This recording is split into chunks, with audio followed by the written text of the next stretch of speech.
Ini adalah IHSG dan 3 saham edisi Mei minggu pertama. Stay tune.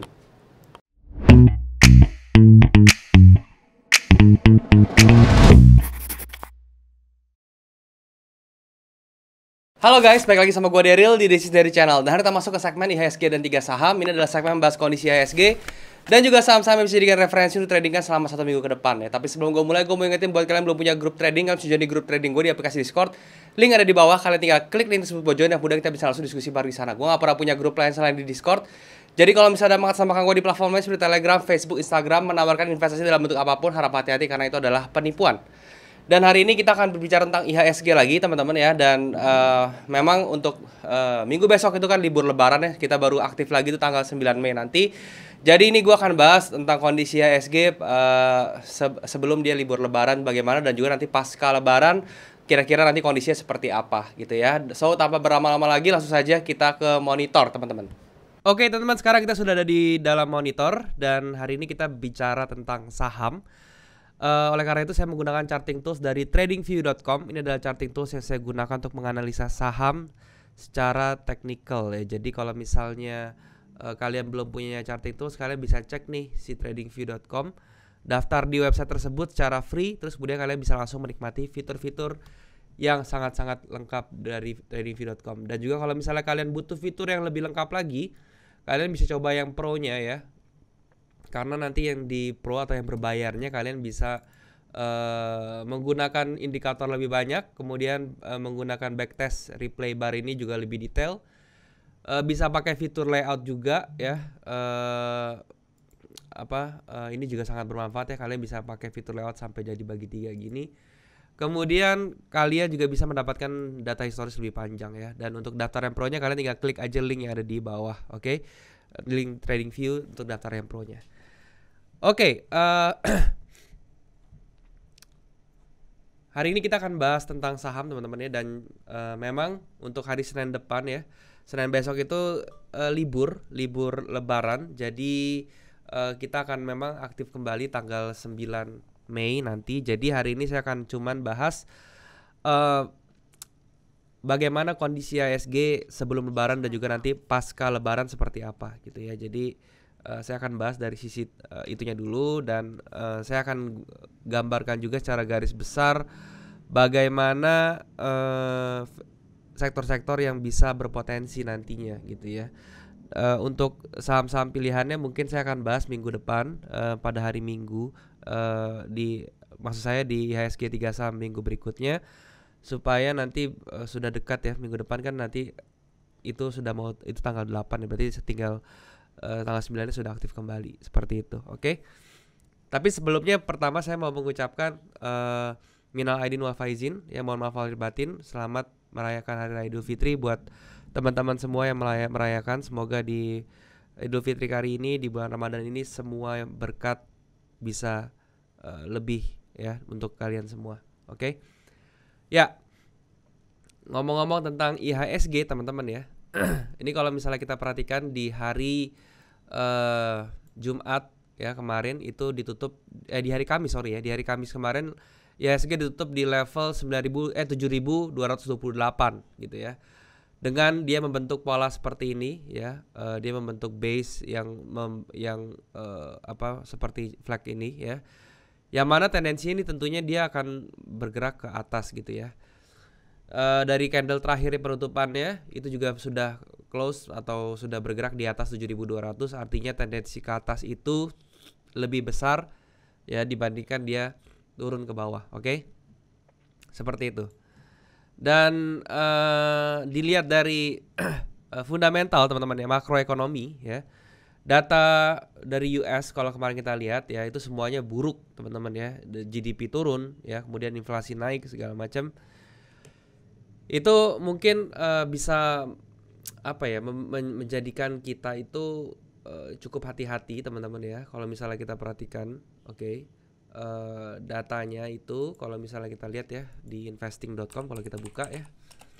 Nah ini kalau misalnya kita perhatikan di sini kalian bisa lihat ya indeks ya, atau indeks-indeks dari negara lain. Kalau misalnya kalian perhatiin ya, itu merah semua. Oke, kalian bisa perhatikan sendiri ya.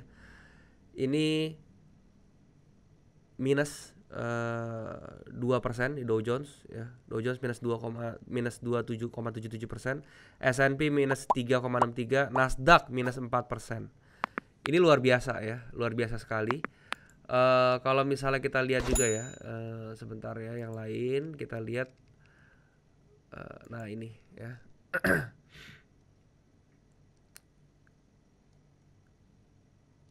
Nah ini kita lihat secara keseluruhan teman-teman.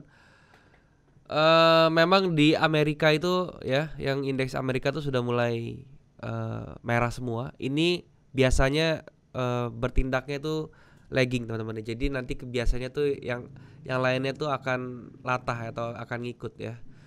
Jadi kalian bisa perhatikan ya, seperti ini. Jadi ini merupakan satu kekhawatiran juga ya. Kalau misalnya kita lihat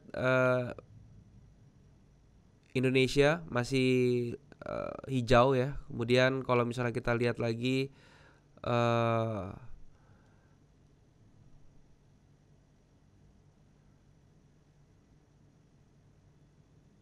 Jepang, teman-teman, Nikkei ya, itu juga masih biru, teman-teman. Ya, tapi nanti kita lihat apakah dia bisa latah atau bisa ngikut Amerika ya, karena Amerika sudah mulai down lumayan parah nih, teman-teman ya. So, yang kita bisa expect nanti ya pada saat market akan buka, ini tentu masih di jalur bearish, di jalur bullishnya IHSG. Yang kita expect itu tentunya karena patternnya membentuk bullish continuation ya, kita berekspeknya dia bisa masih breakout ke atas sampai ke 7.400 gitu ya. Tapi perhatikan teman-teman, level 7.000 sampai 7.200 itu merupakan tahanan kuat nih. Jadi kalau nanti pada saat opening ternyata dia bikin gap down sampai di bawah 7.000, di bawah 7.200 atau bahkan di bawah 7.000, itu akan menjadi satu signal berbahaya untuk IHSG. Jadi kalau misalnya dia bisa di bawah 7.200 saja close-nya, itu kemungkinan 7.000-nya akan kejemput gitu ya. Jadi itu harus diperhatikan. Tapi kalau berdasarkan analisa teknikalnya, teknikal analisisnya, itu dia membentuk bullish flag seperti ini dan akhirnya tendensinya itu kecenderungannya akan breakout ke atas ke level 7.400. Levelnya di sebelah sana gitu ya. Nanti di situ baru dilihat apakah bisa bergerak lebih lanjut lagi ke atas, tergantung nanti candle yang terbentuknya seperti apa ya. Seperti itu untuk kondisi IHSG untuk pasca lebaran nanti ya. Kalau nanti kita bisa berekspek bahwa semoga dia bisa langsung breakout bullish flagnya ini ya. Jadi di atas 7.275 dia close di atas itu kemungkinan 7.400 akan jalan. Ya, itu sepertinya untuk kondisi IHSG. Dan kemudian untuk saham-saham yang kemarin saya sudah sebutkan, pertama ada Gojek. Nah, untuk Goto ini ya, kita sudah kena cut loss di 4% ya, 326. Kemarin saya berekspek bahwa dia akan bergerak ke atas, ternyata enggak ya, teman-teman ya. Ini hanya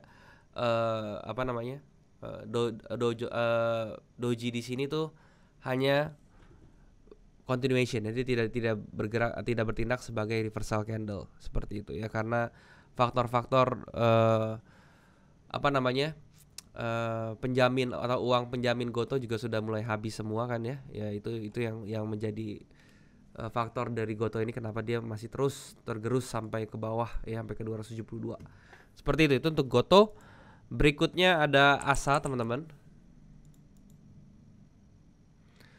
Nah, ASA ini juga entry kita belum ke trigger, teman-teman ya. Entry kita belum ke trigger. Jadi dia masih berada di bawah 2620.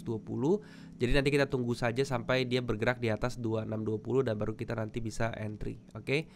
Terakhir ada Pegas. Nah, Pegas ini sudah ke trigger, teman-teman, entry kita, dan bahkan sudah mau sampai ke TP-nya ya. Ini kondisi seperti ini, ingat ya, kalau udah kondisi seperti ini harus biasakan di BEP seperti ini. Saya akan BEP. Supaya apa? Supaya profit kita tidak berubah menjadi loss ya. Sekarang sementara dia sudah floating sekitar 4% ya, teman-teman ya. Dan target kita tuh di sekitar 6% kurang lebih gitu ya. Oke, itu untuk saham-saham yang kemarin sudah saya jelaskan. Dan sekarang saya mau bahas sektor-sektor yang kemungkinan pada saat habis lebaran nanti itu bisa bisa berpotensi untuk naik ya. Coba kita lihat dari finance dulu, teman-teman ya. Kita lihat sebentar. Oke.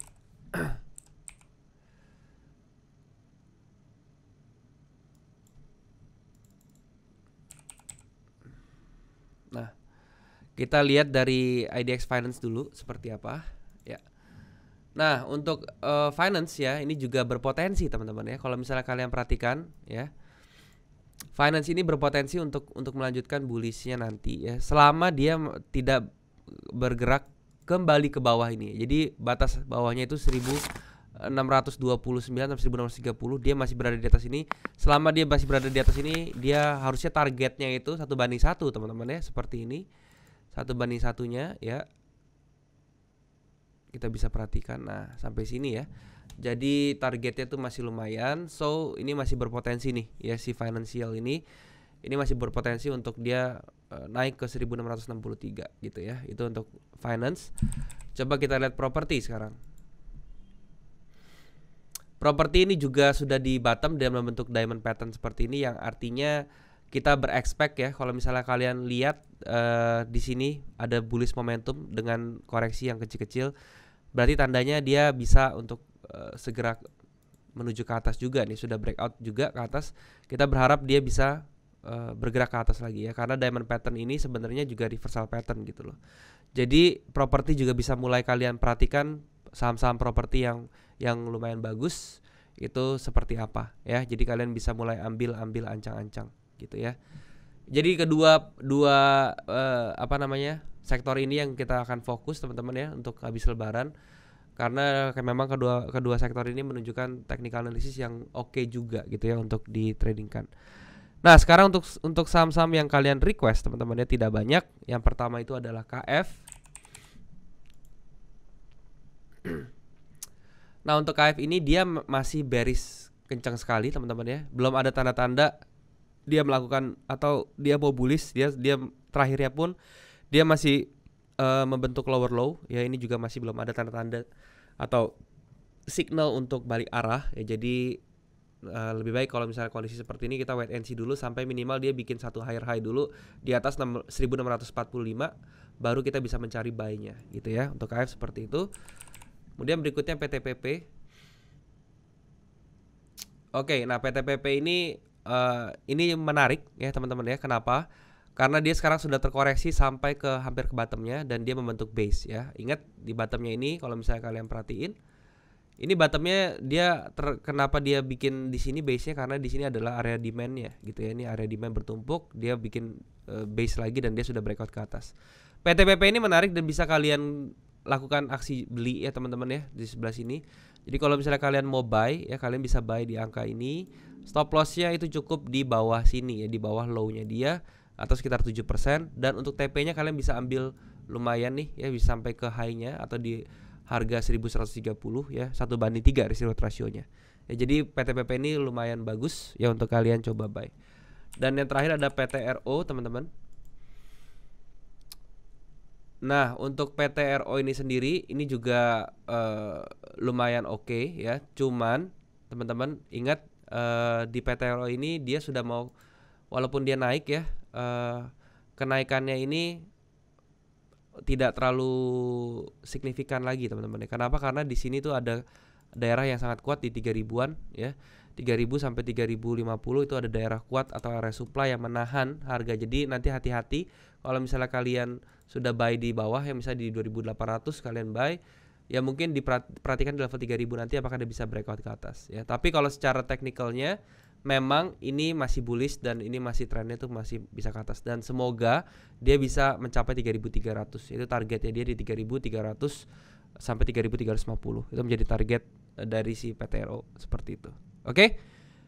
Nah, itu adalah pembahasan yang kalian request. Memang tidak terlalu banyak ya. Jadi sekali lagi saya bukannya financial advisor, jadi apapun yang kalian ambil di sini sesuaikan dengan money management dan trading management kalian masing-masing supaya hasilnya bisa lebih optimal. Oke.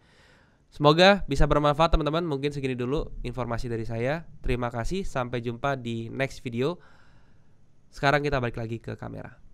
Oke teman-teman, jadi itulah pembahasan gue tentang IHSG, dan juga tadi gue juga sudah sebutin di monitor kira-kira saham apa saja, sektor apa saja yang bisa berkesempatan ya atau memiliki potensi, dan juga saham-saham yang kalian request sudah gue bahas juga ya. Semoga apa yang gue sharing di sini bisa bermanfaat untuk kalian. Sekali lagi buat kalian belum punya grup trading, bisa join di grup trading gue di aplikasi Discord, linknya ada di bawah. Kalian tinggal klik link tersebut buat join. Gue gak pernah punya jasa investasi atau tidak dalam bentuk apapun. Jadi kalau misalnya nawarin kalian di Telegram atau di instrumen lain, Facebook, Instagram, itu hati-hati karena itu adalah penipuan. Jangan sampai kalian transfer ya. Kalian juga bisa subscribe channel ini kalau misalnya kalian merasa channel ini bermanfaat untuk kalian. Bantu like video ini dan juga share ke teman-teman kalian yang lain yang kira-kira bisa mendapatkan bantuan atau informasi dari video ini ya. Dan juga kalian bisa komen di bawah kalau ada yang kurang dari video ini, atau kalian mau request tentang apapun yang mau gue bahas ke depannya, bisa itu saham, materi atau apapun itu. Selama berhubungan dengan forex, kripto dan juga saham, gue pasti akan baca komen kalian dan gue akan usahakan demi kontennya buat kalian. Sampai sini dulu aja teman-teman videonya. Thank you sekali lagi buat kalian sudah menyempatkan diri untuk nonton video ini. Sampai jumpa di next video. Jangan lupa semua orang bisa cuan. Salam sukses. Bye bye.